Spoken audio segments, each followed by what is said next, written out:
নমস্কার সকল গল্পপ্রেমী ও সাহিত্যপ্রেমী শ্রোতা বন্ধুদের আমার অনেক স্বাগত।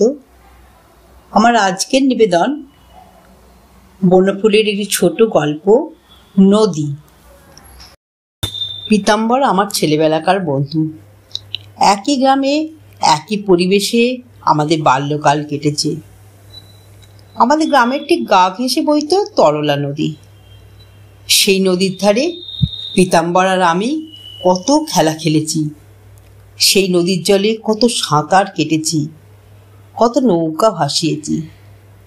সে নদীর কত ছবি আজও মনে আঁকা আছে। তরলাকে বাদ দিয়ে গ্রামের কথা আমরা কখনো ভাবতে পারিনি। তরলা গ্রামেরই একজন ছিল। তার সর্বাঙ্গে কত রূপ, তার মৃদু কলধ্বনিতে কত কথা।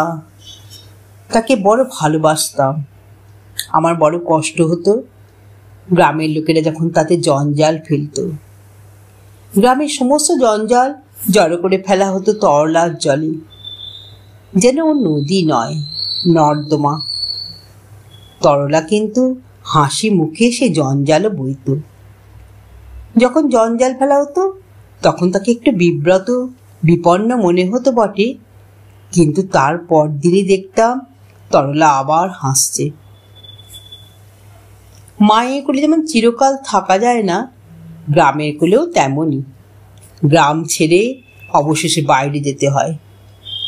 গ্রামের পাঠশালার পড়া শেষ হতেই আমাকে আর পীতাম্বরকে গ্রাম ছেড়ে বাইরে যেতে হয়েছিল। আমি গেলাম কলকাতায়, আর পীতাম্বর গেল কুচবিহারে। আমি বোর্ডিংয়ে থেকে পড়াশোনা করতে লাগলাম। পীতাম্বরের মামা কুচবিহারে চাকরি করতেন। সে পড়াশোনা করতে লাগলো তার বাড়িতে থেকেই। প্রথম প্রথম কিছুদিন দুজনের মধ্যে পত্তালাপ চলেছিল, কিন্তু তাও ক্রমশ থেমে গেল। পীতাম্বরের সঙ্গে সেই ছেলেবেলা থেকেই আমার ছাড়াছাড়ি। আমি লেখাপড়া করবার জন্য বিদেশেও গিয়েছিলাম।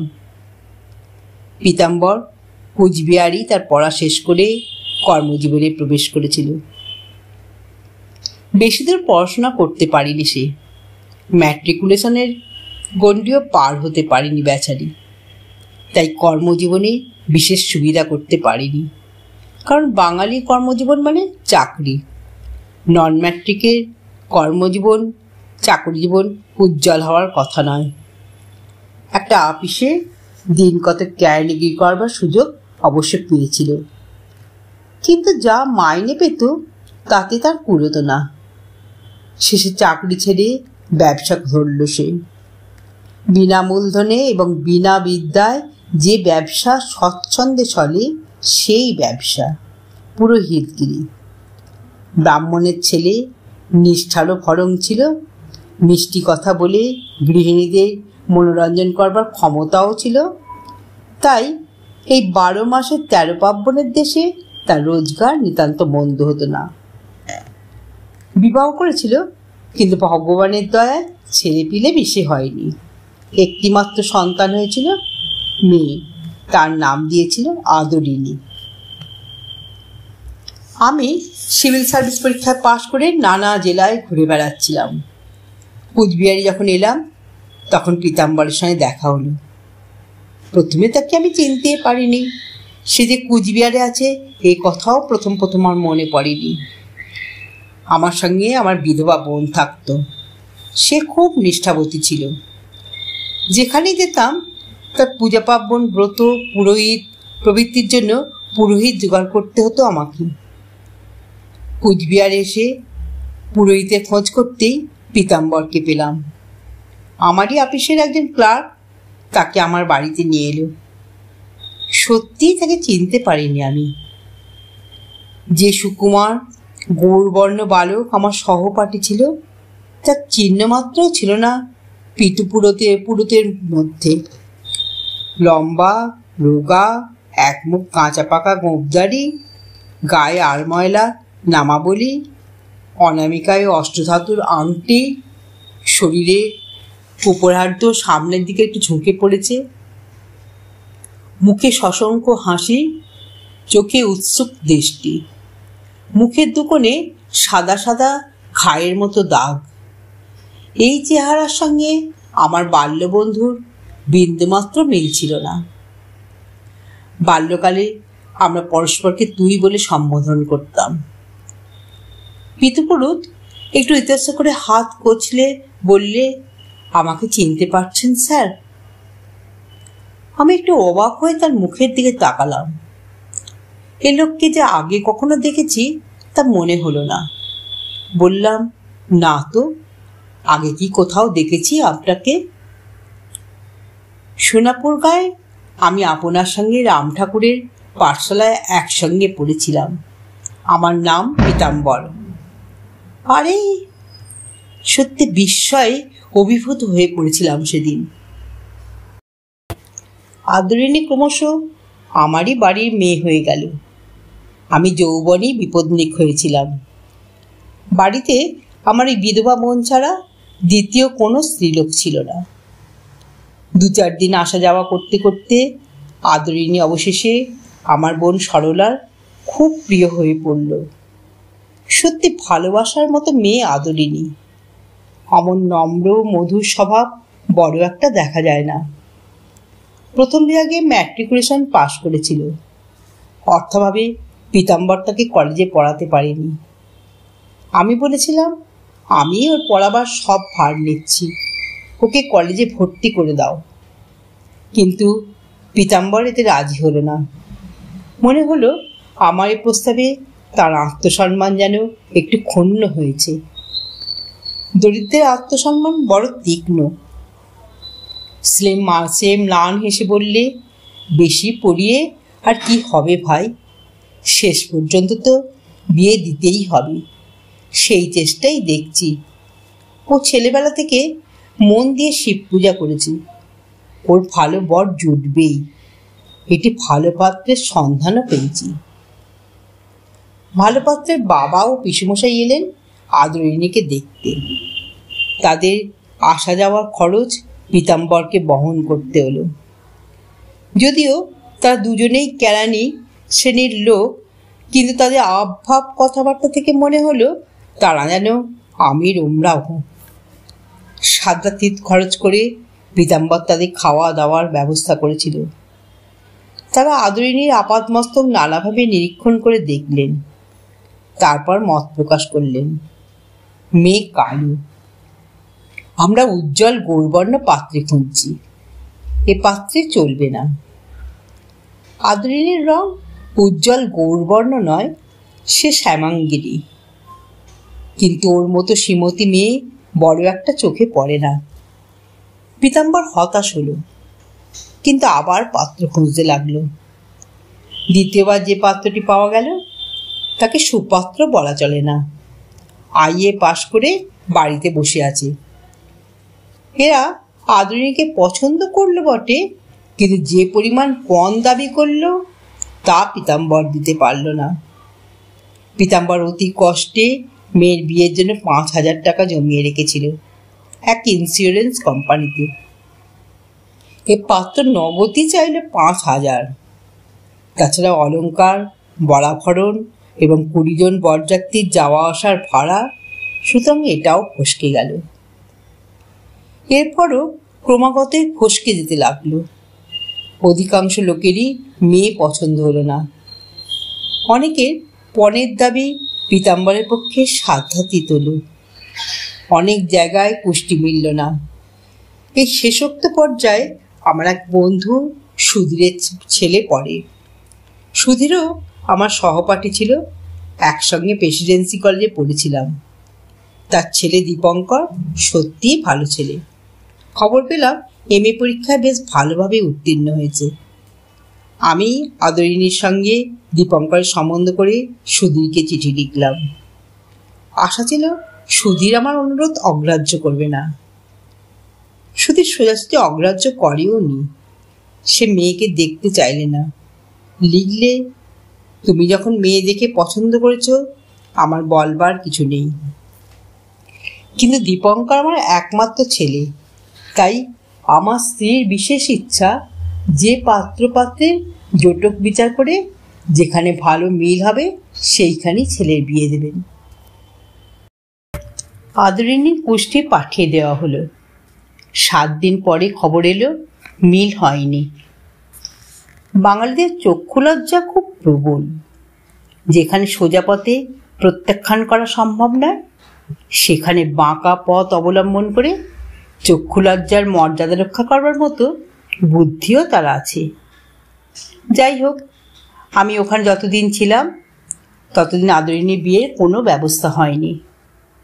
হবে এ আশাও ছিল না, কারণ যে যোগাযোগের ফলে আমাদের সমাজে মেয়ের বিয়ে হয়, সে যোগাযোগ ঘটাবার সামর্থ্য পীতাম্বরের ছিল না। কিছুদিন পরে আমি ওখান থেকে বদলি হয়ে গেলাম। আমি বগুড়ায় গিয়ে আমার এক বন্ধু দ্বিজেনের চিঠি পেলাম। দ্বিজেন সুধীরেরও বন্ধু। দ্বিজেন লিখেছে সুধীর তার ছেলের জন্য 4 দিকে মেয়ে দিকে বেড়াচ্ছে। মুখে যদিও খোলাখুলি বলছে না, কিন্তু মনে হয় তার আসল লক্ষ্য টাকা।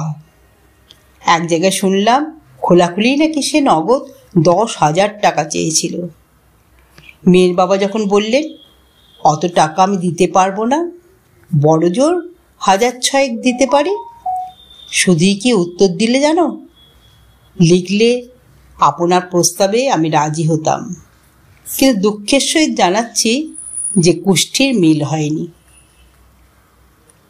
এই চিঠি পাওয়ার মাস 6 পরে খবর পেলাম সুধীরের ছেলে দীপঙ্কর IAS পরীক্ষায় উত্তীর্ণ হয়েছে।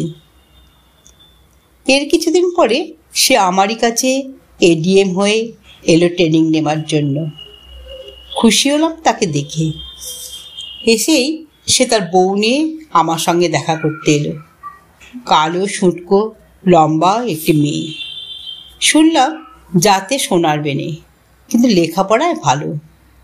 দীপঙ্করের সহপাঠিনী ছিল। Love marriage. মেয়েটির সঙ্গে আলাপ করে ভালোই লাগলো। কথায় কথায় জানতে পারলাম এ বিয়েতে কুষ্ঠিও মেলানো হয়নি, পণ নিয়ে কদলাকদলি করবার সুযোগও পায়নি সুধীর। আর সবচেয়ে আশ্চর্য বিষয়, সুধীর দীপঙ্করের সঙ্গে সামাজিক সম্বন্ধও ছিন্ন করেনি। এই বউকেই ঘরে বরণ করে নিয়েছে। বদলি হয়ে চলে আসবার পর পীতাম্বরের একটি মাত্র চিঠি পেয়েছিলাম। আদরিনীও একটি চিঠি লিখেছিল, কিন্তু তারপর হঠাৎ তার থেমে গেল। আমি চিঠি লিখেও আর তাদের খবর পেলাম না। নানা রকম কাজে ব্যস্ত থাকতে হতো আমাকে, আর তাদের খবর নিতে পারিনি। তারপর সাধারণত যা হয়, ক্রমশ তাদের কথা ভুলেই গেলাম। কিন্তু শেষ পর্যন্ত ভুলে থাকা গেল না। আমি রিটায়ার করে কলকাতায় বসবাস করছিলাম। সময় কাটাবার জন্য কাজও নিয়েছিলাম একটা। পাঞ্জাবের একজন বড় চামড়া ব্যবসায়ী জাফর খা তার ব্যবসায়ের ম্যানেজার নিযুক্ত করেছিলেন আমাকে। আপিস একদিন বসে আছে, চাপলা শেষে খবর দিলে এক আওরাত আমার সঙ্গে মোলাকাত করতে চান। আমার কামরায় নিয়ে আসতে বললাম। আপাত মস্তক বোরখা ঢাকা এক মহিলা এসে প্রবেশ করলেন। অবাক হয়ে গেল যখন সে বোরখার মুখের কাপড়টা তুলে ফেললে। আমাকে চিনতে পারছেন কাকাবাবু? সত্যি আমি চিনতে পারিনি। আমি আদরিনী। আদরিনী, তোমার এ বেশ। আমি মুসলমানকে বিয়ে করেছি।